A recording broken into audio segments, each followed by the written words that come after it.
अस्सलाम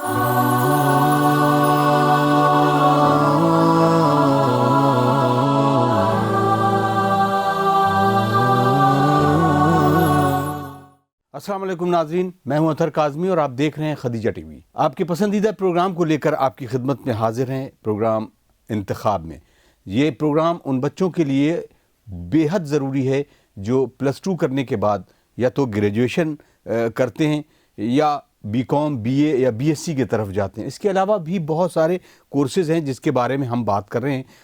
ये ज़रूरी है कि ग्रेजुएशन में जाने के लिए आदमी का अपना ख़ुद का एक सोच होना चाहिए कि उसके बाद उसे क्या करना है। लेकिन देखा गया है कि 12th के बाद बहुत सारे क्वेश्चन आ जाते हैं। कुछ वालिदैन होते हैं कि जो अपने बच्चों को सही तरह से गाइड नहीं कर सकते, इसलिए हम एक्सपर्ट के साथ बैठकर इस प्रोग्राम को आपके हवाले कर रहे हैं। प्रोग्राम इंतखाब में जहाँ कैरियर काउंसलिंग है, वहीं पर आपको बहुत सारे ऐसे सवालात हैं कि जो शायद आप अपने आप से करते हो और उनके जवाबात आपके पास ना हो। तो हम ये सारे चीज़ों को मिलाकर आपके सामने एक स्पेशल प्रोग्राम के तौर पर पेश कर रहे हैं। इस वक्त हमारे साथ मौजूद हैं प्रोफेसर आगा परवेज़ मसीह साहब, जो कि डिपार्टमेंट ऑफ ज़ूलॉजी से हैं और 23 बरस का आपका कैरियर काउंसलिंग और मुख्तलिफ़ फील्ड में बच्चों को किस तरह से गाइड किया जाए ये एक्सपीरियंस है। आइए उनका इस्तकबाल करते हैं और इस प्रोग्राम का आगाज़ करते हैं। सलाम अलैकुम। वालेकुम अस्सलाम, और मेरा तमाम नाज़रीन को जो है सलाम, और सबके लिए आज का दिन बड़ा अच्छा हो। बहुत बहुत शुक्रिया। तो डॉक्टर साहब बात करते हैं। तो हमने जिस तरह से बात की पैरामेडिकल के शुरुआत में आपने बताया, तो पहली बात ये कि अभी कुछ सवाल ऐसे होते हैं कि जो हम आपको शुरुआत में कर लेते हैं कि जो हमसे पेरेंट्स पूछते हैं या बच्चे पूछते हैं। आज के दौर में ख़ास तौर से जैसे हमने गैजेट पे बात की, बहुत सारे लोग होते हैं कई दिशा की तरफ, कई तरफ उनका रुझान होता है कि हम ये करें, ये करें, ये करें। तो एम की बात हमने कर ली, लेकिन फिर भी एक बच्चा रहता है कि वो पैरामेडिकल में ही कई सब्जेक्ट में कंफ्यूज होता है कि हम अब पैरामेडिकल, क्योंकि हमने अगर बायो से +2 किया है तो हमारे पास ऑप्शन नर्सिंग का भी है, चाहे वो मेल हो या फीमेल हो। हमारे पास ऑप्शन है DMLT या BMLT के लिए। मोस्टली ग्रेजुएशन को यानी डिग्री कोर्स की तरफ ज़्यादा प्रेफर करते हैं। तो ऐसे बच्चों को आप क्या सलाह देंगे? देखिए, पैरामेडिकल जो कोर्सेज़ हैं, हमने जैसे पहले भी हम लोगों ने इस बात को कहा कि इनका जो है बहुत ज़्यादा मौजूदा समय में स्कोप है जी। तो इसमें एक साथ में एक चीज़ और भी है, जैसे हम लोग एक तरह से कह सकते हैं जेंडर प्रेफरेंस। जी। तो बहुत सारे कहते हैं एक तो कोर्स ऐसे हैं जिसके अंदर कहते हैं पर्टिकुलरली फीमेल जो है उसको प्रेफरेंस देते हैं, जैसे BSc नर्सिंग। तो BSc नर्सिंग जो है वो लड़कियों के लिए एक बहुत अच्छा कोर्स है जी। और इस कोर्स की सबसे अच्छी बात ये है कि इसके अंदर जो है वो एम्प्लॉयमेंट श्योर शॉट है, एम्प्लॉयमेंट गारंटी एक तरह से है। तो और दूसरी एक सबसे अच्छी बात ये है कि अगर किसी ने किसी ऑथराइज जगह से, अच्छी जगह से BSc नर्सिंग किया हुआ है तो उसको US, UK, Gulf, Australia, New Zealand, Canada, इन जगह जो है वो सिर्फ अपनी डिग्री के बेसिस के ऊपर वीज़ा मिलेगा और जॉब की तो गारंटी है ही है। तो हमारा अपना एक मानना है और इसमें हम अक्सर जो बच्चियाँ हम लोग के पास आती हैं कैरियर काउंसलिंग के लिए, उनको ये बात हम एडवाइस करते हैं कि अगर जैसे सपोज़ करिए कि वो मेडिकल में नहीं जा पा रही हैं, नहीं जाना चाहती हैं, तो उनसे हम लोग जो है ये कहते हैं कि आप BSc नर्सिंग कर लिए, और BSc नर्सिंग करने के जैसे ही उनको कंप्लीट होता है तो कहीं ना कहीं किसी अच्छे हॉस्पिटल में जॉब मिल जाती है। और अब खुद इंडिया के अंदर भी लग्जरी हॉस्पिटल आ गए हैं, हॉस्पिटल की चेन्स आ गई हैं, पब्लिक प्राइवेट पार्टनरशिप के अंदर बहुत सारे हॉस्पिटल्स आ गए हैं। तो एक वाइड अपॉर्चुनिटी है उनके पास में जॉब पाने की और अपना अच्छा कैरियर जो है सेटल करने की। अगर उनको 2-3 साल का इस नर्सिंग का एक्सपीरियंस मिल जाएगा इंडिया में, तो उसके बाद उनको एक हाई पेड जॉब जो है वो गल्फ़ में भी मिल सकती है और यूरोप में भी मिल सकती है। तो लड़कियां जो हैं इस तरफ जो है ज़्यादा ध्यान नहीं दें सर, तो इसमें ज़्यादा अच्छा होगा। एक क्योंकि BSc नर्सिंग सिर्फ लड़कियों के लिए नहीं है, लड़कों के लिए, वो दोनों के लिए है, लेकिन है दोनों के लिए, लेकिन यहाँ के ऊपर थोड़ा सा एक जेंडर प्रेफरेंस है कि लड़कियां 95% जो हैं वो एज ए नर्स रहती हैं और उनकी बॉयज़ की वैकेंसी भी कम निकलती है जी। और इसके अलावा और भी कोर्सेज हैं नर्सिंग के, उसके बारे में आप बताएं। हाँ, उसके अंदर जैसे हमने कहा अगर लड़का है, उसका जो है चाह रहा है, उसके अंदर भी खिदमत का जज्बा है, खिदमत करने की सिंपैथी रखता है लोगों उसके साथ में, तो उसमें जो है वो फिजियोथेरेपी के अलावा, फिजियोथेरेपी और नर्सिंग के अलावा बीएससी ऑप्टोमेट्री कर सकता है, जी ये भी बहुत अच्छा कोर्स है। उसके अलावा क्या कहते हैं वो डीएमएलटी भी कर सकता है, बीएमएलटी भी कर सकता है, और अच्छी खासी लैब में उसको प्लेसमेंट हो सकता है। लैब के साथ में भी यही हो रहा है। अब आईएसओ सर्टिफाइड लैब्स आ रही हैं, लैब की चेन्स पूरे इंडिया में खुल रही हैं, जी तो उसमें उसको अच्छी जॉब की अपॉर्चुनिटी है। और एक्सरे टेक्नीशियन हो सकता है, और एमआरआई टेक्नीशियन के अंदर अच्छी खासी जॉब अपॉर्चुनिटी है। जी तो अगर इन तरफ भी ध्यान देंगे हम लोग के बच्चे तो भी अच्छा रहेगा। ये कोर्सेज भी जो हैं वो अच्छे कोर्स हैं। अगर उनको वक्त रहते एक पर्टिकुलर फील्ड में वो अपने स्पेशलाइज हो जाएंगे, एक्सपर्टाइज हासिल कर लेंगे, तो उनको जॉब भी मिल सकती है। अगर वो अपनी भी एक यूनिट खोलना चाहें, एक्सरे की यूनिट खोलना चाहें, एमआरआई की यूनिट खोलना चाहें, 2-3 लोग मिल के खोलना चाहें, तो भी वो ये काम कर सकते हैं। तो डॉक्टर ये साहब, भी एक डॉक्टर फायदा साहब है एक इसमें। सवाल जो रहा, क्योंकि हम पर्टिकुलर एक सब्जेक्ट को डील कर रहे हैं और उसी पे डिस्कस कर रहे हैं, हम नर्सिंग पर आते हैं। ये कुछ शॉर्ट टर्म कोर्सेज हैं जैसे जीएनएम है, एएनएम है, तो इसके बारे में जरा तफसील से हाँ, बता। देखिए, जो इंटर पास हैं, इंटर बायो स्ट्रीम से पास्ड हैं, जी वो लड़कियां जो हैं वो बीएससी नर्सिंग कर सकती हैं। जी और ये अपने आप में नो डाउट एक नोबल प्रोफेशन है और एक अच्छा कोर्स है, अच्छी अपॉर्चुनिटीज़ हैं इसमें। अब कुछ बच्चियां ऐसी हैं कि जिनके अंदर खिदमत का जज्बा तो है और इस फील्ड में वो आना भी चाहती हैं, लेकिन उनके पास में बीएससी बायो नहीं है, जी या उनके पास में जो है वो इंटर बायो नहीं है, तो वो क्या करें? तो उनके लिए ये उससे क्या कहते हैं एक छोटा कोर्स है एएनएम का और जीएनएम का। अगर वो आर्ट स्ट्रीम से भी हैं तो एक वो जीएनएम कर सकती हैं। जी तो उसमें जो है वो थोड़ा सा क्या कहते हैं, उनको जब 4-5 साल 8 साल की नौकरी हो जाएगी तब उनको प्रमोशन उसमें मिलेगा। जी तो इसमें मैं अक्सर बच्चों को ये भी सजेस्ट करता हूँ कि थोड़ी सी हिम्मत करके एक सब्जेक्ट से खाली बायो इंटर कर लो। जैसे कोई बच्ची आर्ट स्ट्रीम से आई है, उसने जो है हाई स्कूल में तो उसके पास में साइंस थी, लेकिन उसने इंटर में छोड़ दी जी और वो आर्ट्स ले लिया, उसको नहीं पता रहा, इतनी ज़्यादा अवेयरनेस नहीं थी। तो अब लेकिन वो उस प्रोफेशन में जाना चाहती है, तो यूपी बोर्ड के अंदर ये फैसिलिटी है कि वो एक सब्जेक्ट से इंटर कर ले। जी तो वो बायो से इंटर कर ले, फिजिक्स केमिस्ट्री बायो से इंटर कर ले, थोड़ा 1 साल जाएगा, लेकिन उसके बाद में वो बीएससी नर्सिंग में आ जाएगी। ऐसे ही है कि जेएनएम करे, जेएनएम करने के बाद में 4 साल का एक्सपीरियंस हासिल करे तब प्रमोशन पाए। ऐसे ही है कि 1 साल का इंटर कर ले और सीधे बीएससी नर्सिंग में एडमिशन ले ले। तो जेएनएम और एएनएम का अपना इम्पोर्टेंस है, लेकिन they are shadowed by the nursing. वही अगर बीएससी नर्सिंग आ गया यानी अगर तो डिप्लोमा और सर्टिफिकेट कोर्स कर हाँ, ले, ये फर्क हो जाता है वो थोड़ा सा। ग्रेजुएशन है, हाँ, एक अलग तरह का एक अलग वो तरह रहता का। है। तो मैं बच्चियों में, क्योंकि लीडरशिप क्वालिटी होती है, उनके अंदर फुल ऑफ एनर्जी होती है, तो मैं उनसे ये कहता हूँ कि थोड़ी सी हिम्मत और करके तुम जो है एक बार बीएससी बायो कर लो। चलिए, और बहुत बहुत बहुत बहुत उम्दा। लेकिन अभी भी यहाँ पे सवाल फिर वही, कई सवाल आते हैं, और उसमें क्योंकि अब नर्सिंग की तरफ जाने के लिए क्या ज़रूरी है कि बच्चा जो है +2 में साइंस स्ट्रीम से और ख़ास तौर से बायो से? नर्सिंग में जाने के लिए जो है वो ख़ास तौर से कंडीशन है कि उसके पास में फिजिक्स केमिस्ट्री बायोलॉजी हो। इवन आप अगर फिजियोथेरेपी में जा रहे हैं तो भी आपको बायोलॉजी होनी चाहिए। ठीक है डॉक्टर साहब, अब बहुत सारे इंस्टीट्यूशन हैं, क्योंकि हम फिर नर्सिंग में और इंस्टीट्यूशन को मिलाकर एक सवाल करते हैं कि बहुत सारे इंस्टीट्यूशन अब प्राइवेट, तो आप देख रहे हैं प्राइवेटाइजेशन होने के बाद एजुकेशन का अलग अलग जगह पे बहुत सारे कोर्सेज के लिए और बहुत नर्सिंग के लिए भी ये कॉलेजेस खुल गए।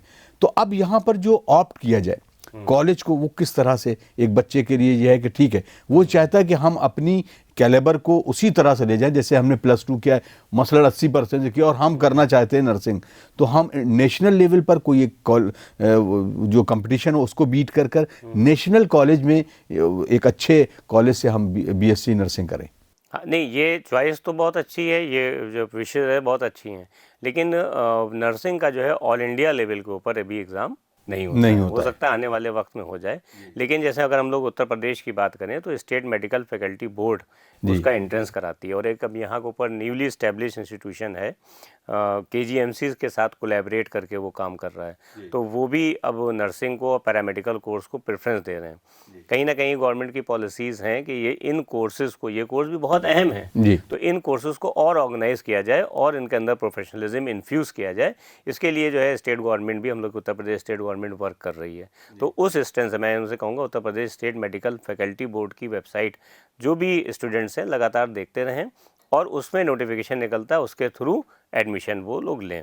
और इंस्टीट्यूशन का जब भी आप सिलेक्शन करेंगे आपको हर बार खुद से ही करना पड़ेगा। जो हमने आपको एक यार्ड स्टिक बता दी है बच्चों को, उसके ऊपर ही उनको फोकस करना है कि वो किसी भी इंस्टीट्यूट जाएं तो वहाँ की जो है उसको ये देखें कि उसके अंदर जो टीचर टॉट का रेशियो है वो कितना है। जी दूसरी चीज़ ये है कि वो वहाँ के ऊपर क्या जो है एक्स्ट्रा करिकुलर एक्टिविटीज़ हैं, वहाँ पे सेमिनार और कॉन्फ्रेंसेस लगातार ऑर्गेनाइज होते हैं, जी और जो उनके पुराने स्टूडेंट हैं, एलुमनाई हैं, क्या वो उनसे जुड़े हुए हैं।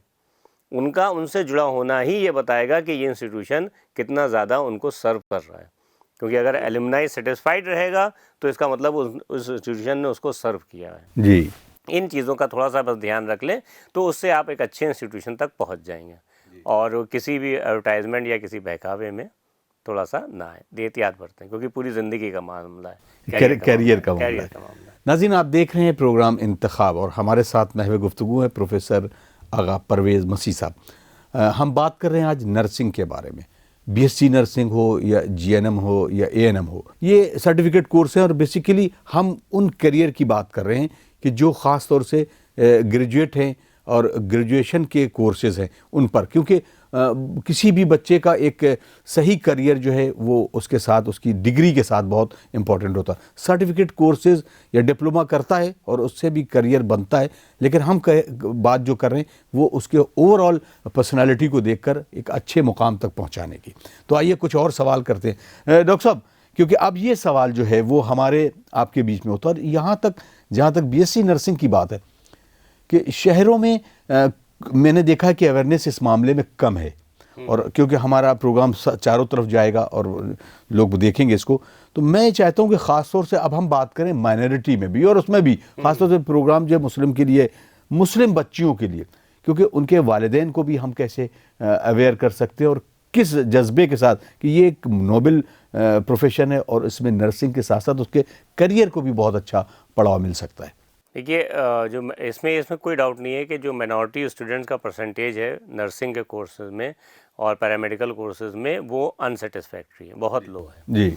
तो एक चीज़ तो ये है कि हम लोगों को इस तरफ जो है थोड़ा सा ध्यान देने की ज़रूरत है। दूसरी तरफ जो है इस बात को हमको समझना चाहिए कि अगर बच्ची ने बीएससी नर्सिंग का कोर्स किया हुआ है तो सिर्फ उसकी डिग्री के बेसिस के ऊपर उसको बिना किसी सोर्स और सिफारिश के पूरे गल्फ़ में नौकरी मिलेगी। चाहे वो कुवैत जाए, चाहे वो कतर जाए, चाहे वो जो है वो सऊदी अरेबिया जाए, चाहे दुबई जाके नौकरी करना चाहे, तो सारा मिनॉरिटी जो है, इंडियन मिनॉरिटी ख़ास तौर से जॉब प्रेफरेंस जो है वो गल्फ़ कंट्री में चाहता है। इसमें ना उसको कोई वीज़ा ख़रीदना पड़ेगा, ना ही उसको क्या कहते हैं कोई प्री इन्वेस्टमेंट करना है। जैसे और जो लोग कामों में जाते हैं तो वो 2 लाख का 3 लाख का वीज़ा ख़रीदते हैं। तो ये बात जो है हमारे मासेस को नहीं पता है कि उस जो नर्सिंग बीएससी नर्सिंग की डिग्री है वो अपने आप में इतनी मजबूत है कि आपको जो है कोई वीज़ा नहीं ख़रीदना है, बल्कि आप सीधे जो है हॉस्पिटल में अप्लाई करिए, आपकी डिग्री का वेरिफिकेशन होगा, एम्बेसीज के अंदर आपके पास में कॉन्टैक्ट आएंगे और आप सीधे वहाँ पे मूव ऑन कर सकते हैं। अब क्योंकि लगातार जो है इंफॉर्मेशन टेक्नोलॉजी बढ़ रही है जी, अब बहुत सारे हॉस्पिटल्स ने, जो रेपुटेड हॉस्पिटल्स हैं, उन्होंने अपना एक डेटा बैंक बनाया हुआ है। उस आप डेटा बैंक के अंदर अपना CV अपलोड कर दीजिए, तो वो वहाँ से आपके एक्सपीरियंस और आपकी डिग्री के बेसिस के ऊपर खुद ब खुद कॉल करने लगते हैं, किसी मीडिएटर या उसकी ज़रूरत नहीं पड़ती है। तो ये इस तरफ चीज़ है कि जो भी हमारे बच्चियाँ जो हैं वो अपना कैरियर चाहती हैं, और नेचुरली हर आदमी पढ़ता लिखता है इसलिए है कि वो एक अच्छी सी जॉब में सेटल हो पाए। तो इस तरफ जो है अगर हम लोग ये बात अपने बच्चों को बताएं या फिर क्या कहते हैं उनके वालिदैन को बताएं कि इसको कोर्स को छोटा नहीं समझिए, इससे आप खुद ब खुद जो है वो अच्छी अपॉर्चुनिटी पा सकते हैं, तो उनका रुझान यकीनी तौर के ऊपर इस तरफ बढ़ेगा।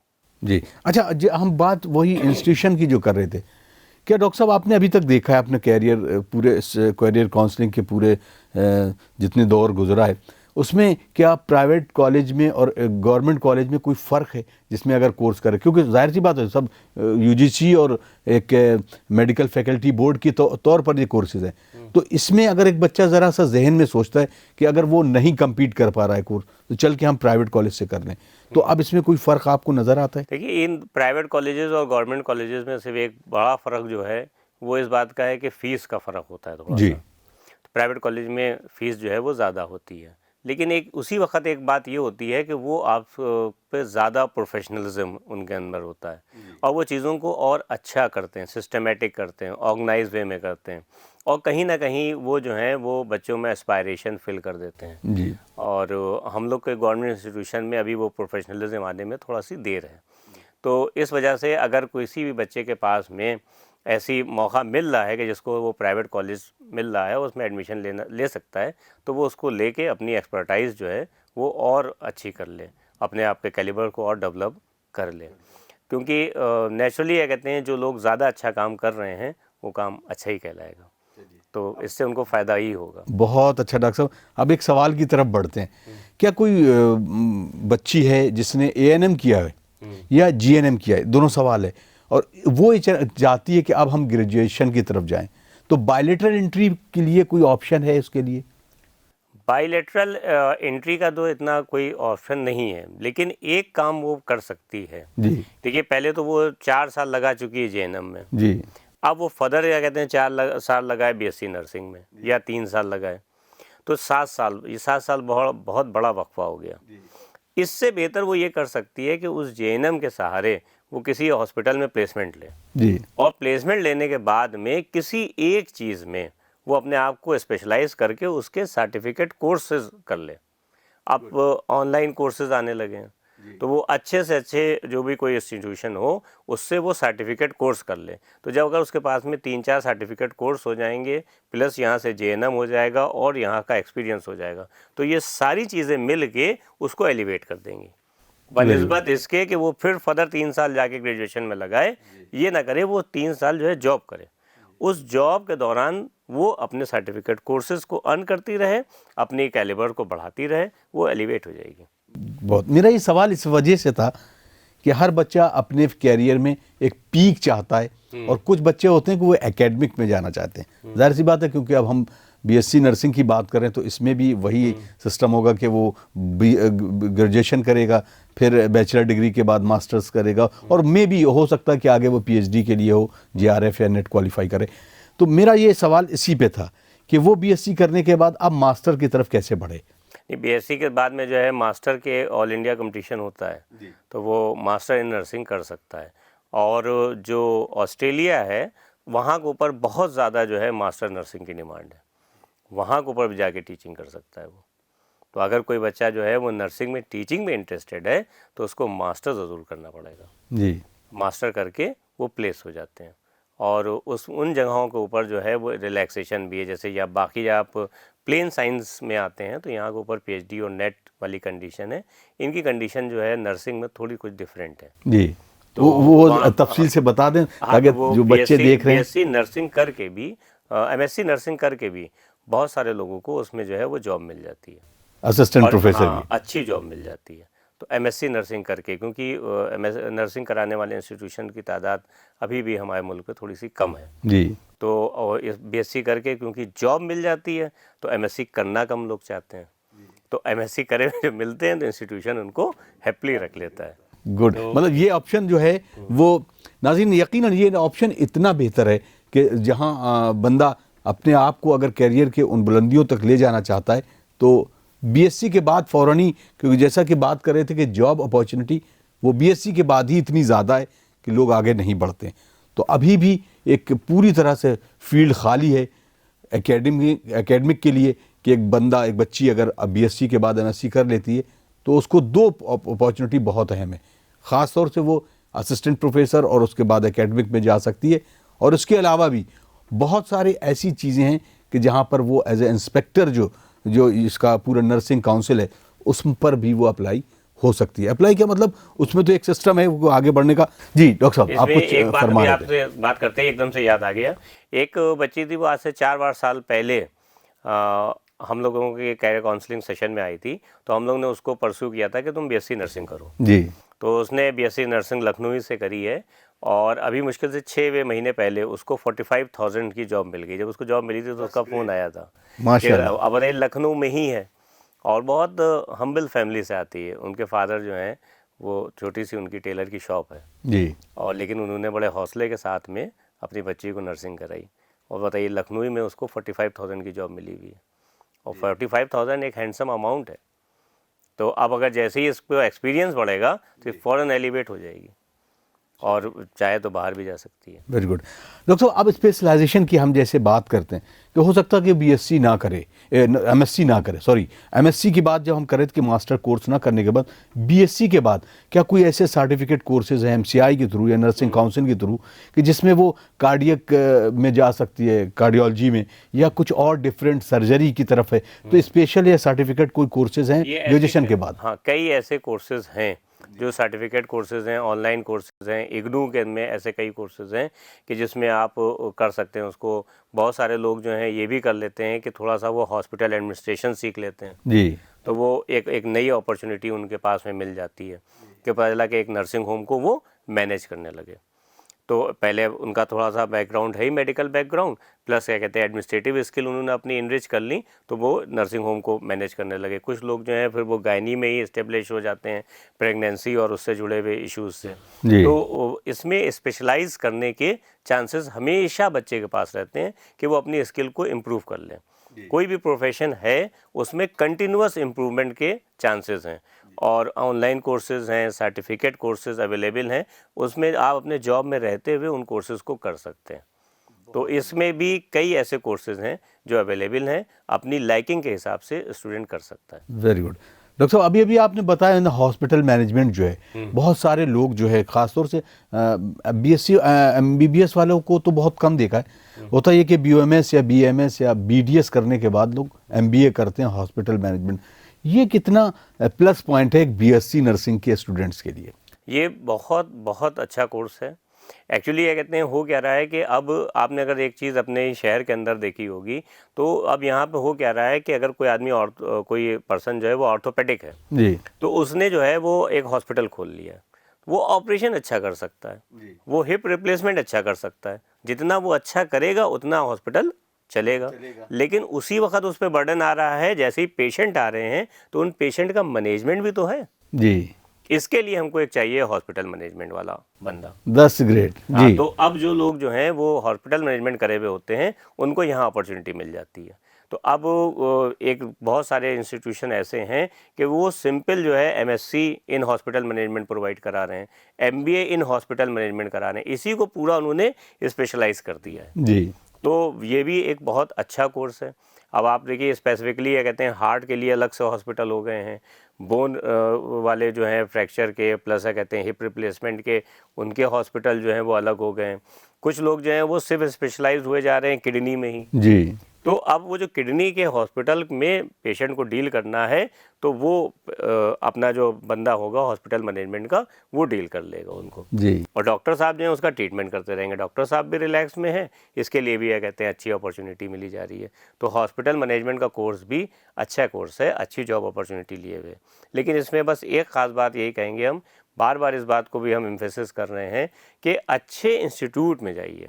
जी, जब तक आप अच्छे इंस्टीट्यूशन में नहीं जाएंगे बच्चे, तब तक इनके अंदर विजन नहीं आएगा, इनकी क्वालिटीज़ में जो है और निखार नहीं आएगा, इनकी ग्रूमिंग जो है वो इनकम्प्लीट रहेगी। जी, इसलिए बहुत ज़रूरी है कि सिलेक्शन ऑफ इंस्टीट्यूशन उसमें ये बहुत अच्छा काम करें, चलिए। उसको खूब अच्छे से देखें। डॉक्टर साहब बहुत सारी बात हो गई इस पर भी, तो अब एक आखिर सवाल जो है वो ये है कि वो बच्चा को, जाहिर सी बात हर बच्चे की एक अपनी एबिलिटी होती है और वो सोच भी होती है। बीएससी करने के बाद नर्सिंग में अगर वो चाहता कि एडमिनिस्ट्रेशन में जाए, ख़ासतौर से यूपीएससी या इस तरह के एग्ज़ाम्स को जो उसमें अप्लाई करे और उसमें आगे बढ़े, तो वो कैसे कर सकता है? हाँ, इसमें उसको वही पीसीएस का कंपटीशन जो है वो देना पड़ेगा। तो उस कंपटीशन के थ्रू ही आएगा और जो बाकी सारे बच्चों के लिए एलिजिबिलिटी रहेगी वही इसके लिए रहेगी। इसको अपना सब्जेक्ट जो है वो ज़ूलॉजी, बॉटनी, केमिस्ट्री या और कोई भी इंग्लिश वाला जो भी इसकी लाइकिंग का सब्जेक्ट होगा वो चूज़ करके ही आगे बढ़ना पड़ेगा। क्योंकि वहाँ के ऊपर तो इंजीनियर्स भी हों, चाहे वो प्लेन ग्रेजुएट हों, चाहे वो एमबीबीएस करे हुए हों, चाहे पैरामेडिकल करे हुए हों, उनकी जो कंडीशन है वो ये है कि ग्रेजुएशन इन एनी स्ट्रीम। जी, तो ये ग्रेजुएशन करके वहाँ अपियर हो सकते हैं। चलिए बहुत बहुत शुक्रिया डॉक्टर साहब। और नाज़रीन, हम उम्मीद करते हैं कि आप डॉक्टर साहब के बताए हुए नुस्खों पर अमल करेंगे, क्योंकि आपके बच्चा आपके लिए सिर्फ एक बच्चा नहीं है बल्कि ये कौम का मुस्तकबिल है। और इस कौम के मुस्तकबिल को और रोशन करने की ज़रूरत है। इस रोशन चिराग को हम अपने मुल्क के रोशनी में ज़रूर देखना चाहेंगे, इसीलिए हम इस प्रोग्राम को आपकी खिदमत में पेश कर रहे हैं। देखते रहिए प्रोग्राम इंतखाब। और हाँ, खुसूसन आपसे गुजारिश है कि हमारे यूट्यूब सेगमेंट में जाकर हमारे चैनल को सब्सक्राइब करें, खदीजा टीवी ऑफिशियल, और उसके वीडियोस को ज़्यादा से ज़्यादा शेयर करें। अगले एपिसोड में हम बात करेंगे कुछ और पैरामेडिकल के कोर्सेज़ के बारे में, और इंशाल्लाह उसकी तफसीलात भी आप तक पहुंचाने की कोशिश करेंगे। तब तक के लिए अपने मेज़बान अतर काज़मी को इजाज़त दीजिए। अस्सलामु अलैकुम वरहमतुल्लाहि वबरकातुहू।